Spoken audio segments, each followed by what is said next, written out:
All right. Hello, my friends. I am here with you this morning because I have been thinking a lot about our future selves. I think about my future self all the time. And I really have come to an amazing realization for myself that my future self is actually right here, right now. And what I was missing, the piece that I was missing was that I was out of alignment and wasn't able to meet her and be with her because I saw her really, really far away from me. And I was working really, really hard to get to her. And just recently, in my early 50s, have I come into alignment and felt a true integrity in my whole being on a cellular atomic level. And I wanted to share this with you because if I can help anybody reach that place where they are actually in relationship with and in communion with their future selves, which is actually themselves, then my heart is filled with joy because we are pure love. And when we can get to that place that we can trust ourselves and be comfortable and at peace in our own skin, then the world is a different place. And I believe that to my bones. So one of the things I want to share, and this could take a while, so come in and out.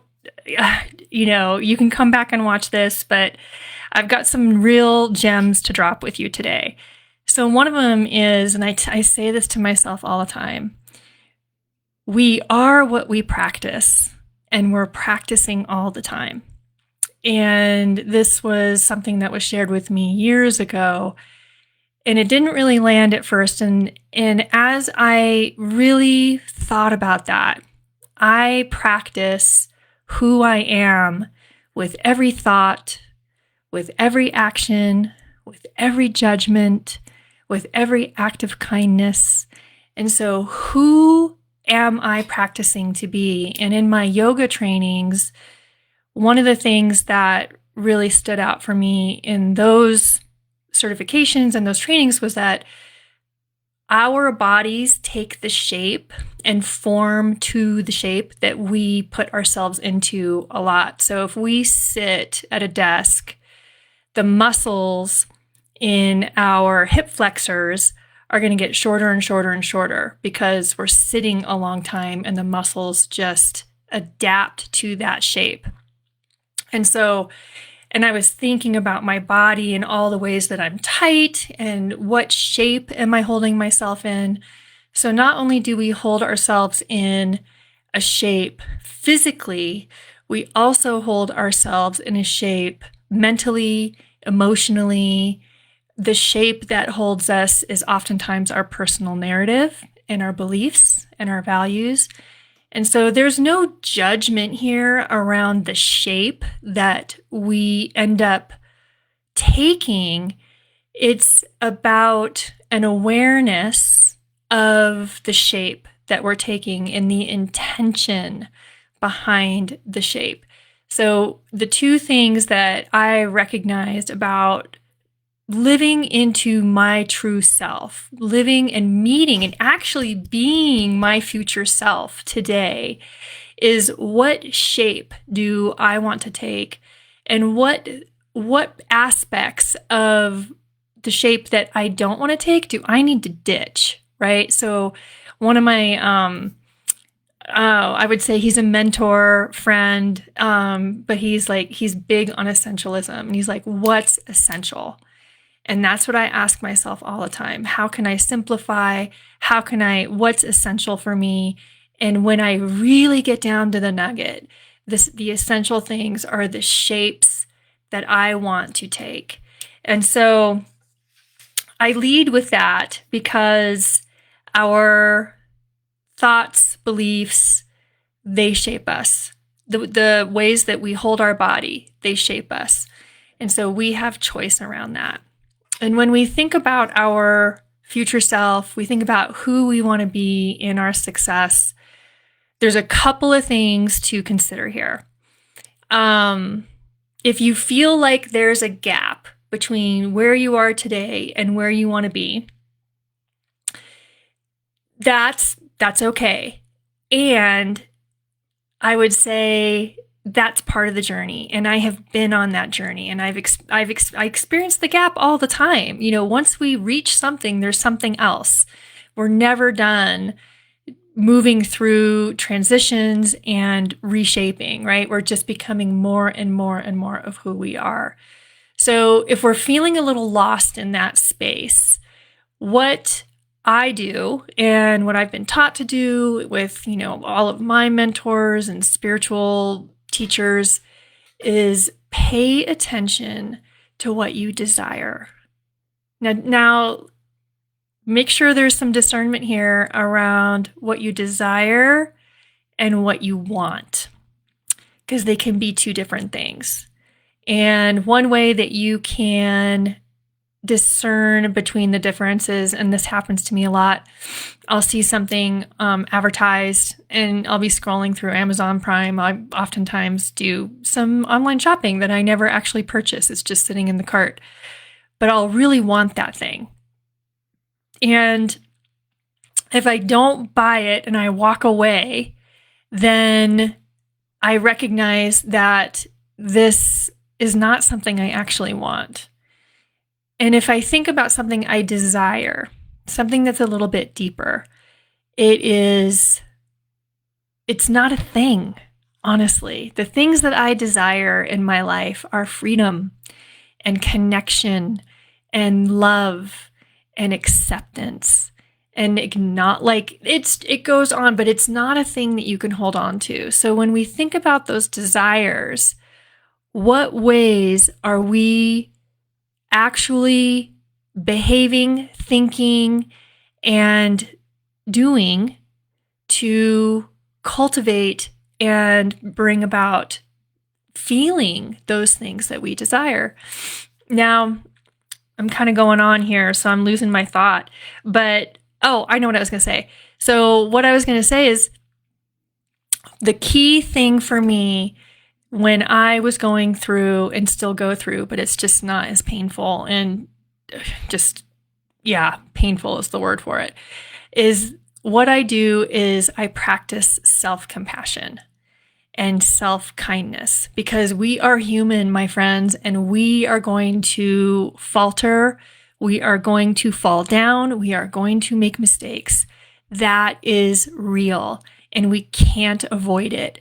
And it can be painful. In fact, it can be so painful that I have, in the past, I made the choice to be harder on myself than anyone else could possibly be. I was going to beat them to the punch. I was going to beat them. I was going to beat myself up so much that no matter what they did to me, it couldn't hurt nearly as much as what I was doing to myself.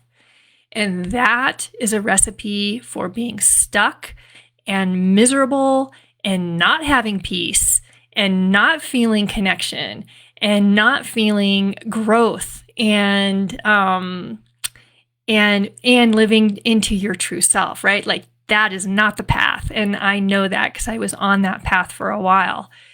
And there was so painful at one point. There was so much anxiety. There was so much depression. There was so much confusion as to why is my life like this?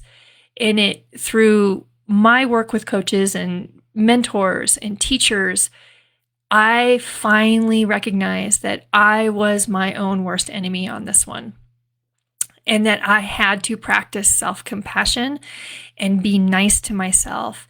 And when a mistake would happen, I would just that was a mistake. Oh, look what happened. This happened. And if there needed to be amends to make somewhere along the way, I would make them. And what would happen is I would come back into, instead of my experience, my spirit, my body, everything feeling out of alignment when I moved into my values and knew what was right for me, and which is love and kindness and respect and compassion, all honesty, all these things, right? I would move back into alignment and my body would relax. And this is how we move into our true selves. It's a practice. So what I have to offer today in this story of, I think my take home here for all of you who end up watching this or are, I can't see if anyone is watching it actually, but I would say you are that future self. You are here, and it's about coming back into alignment. And we're going to go out of alignment. Like, it happens. So we go out and we come back in. We go out and we come back in. And it's coming back to questions around, what do you really desire? What are you doing to move towards those things?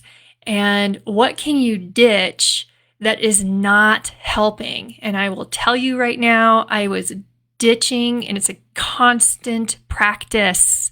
It never ends. I am ditching the negative self-talk. I am ditching being judgmental of myself. I am ditching, and here's the thing. When I ditch that stuff, I am not only kinder to myself, the ways in which the world takes place around me changes. I have kind boundaries. I respect myself. I'm not people-pleasing anymore. And when that happens, the world responds and things shift. And just having the trust and the faith that shift is going to support you. It is going to hold you, and you just keep going and see what you want for yourself. Feel the abundance, feel the connection, do the small actions that get you there. And they pay off. And I will tell you what, my friends, in recent time, I will tell you, so here's what I've changed recently. I used to kind of go through this sleepy morning routine, and I was not quite awake until I sat down at my computer and started working. And I'm a big believer in intention setting, and yet I wasn't taking the time to set up my day and set my intention. Really, I thought I was. I was tricking myself. I thought I was, but I wasn't. And it was catching up with me, and things felt out of alignment. Again, you can feel it. Something was like, I'm not living into the practices that I know support me. So I shifted a few things in the morning. So instead of just grabbing my phone and making my coffee and scrolling through the news, now I get up, I splash water on my face, quick brush of the teeth, and I sit down and meditate. And I open myself up to the universe, and I see where I want to be, and I feel connected to the entire universe and the potential that is there for us. And then I get up and I free write. I put pen to paper. I don't even care what comes out. It's just go, go, go, go, go. And then I let that go. And then I set my intention, and I set my top 3 things for the day. What are the essential things for me to do today? If I only had 3 things that I could get done, these are the top ones. And I know I did what I could do to move the needle for me. And it is a game changer. I'll tell you what, things have blown up in my world in ways that are so good, right? Not in a bad way. And I'm connecting with more people. I'm meeting more people. Collaborations are moving forward. It's just kind of amazing. So if you want to take this a little bit further, I do offer my monthly masterminds every last Saturday of the month. Today, it was an empty room, which is totally okay. It gave me the opportunity to come on and just go live on Facebook and share what it is that's on my mind and what's impacting my life right now. So the take home The take home for, like, if I want you to remember anything, the take home is you are practicing who you are all the time. What are you practicing? And how does it align with who you are to the core? So take that question with you. Let it marinate in there. And as you marinate, your answers will come. And with those answers, you can make small shifts. It's not huge, and yet you will have big differences in your life. So that's what I've got for you today. And I really appreciate everybody. I appreciate all of you out there. I know we're all doing the best we can, and I am cheering you on. All right, my friends, have a beautiful Saturday.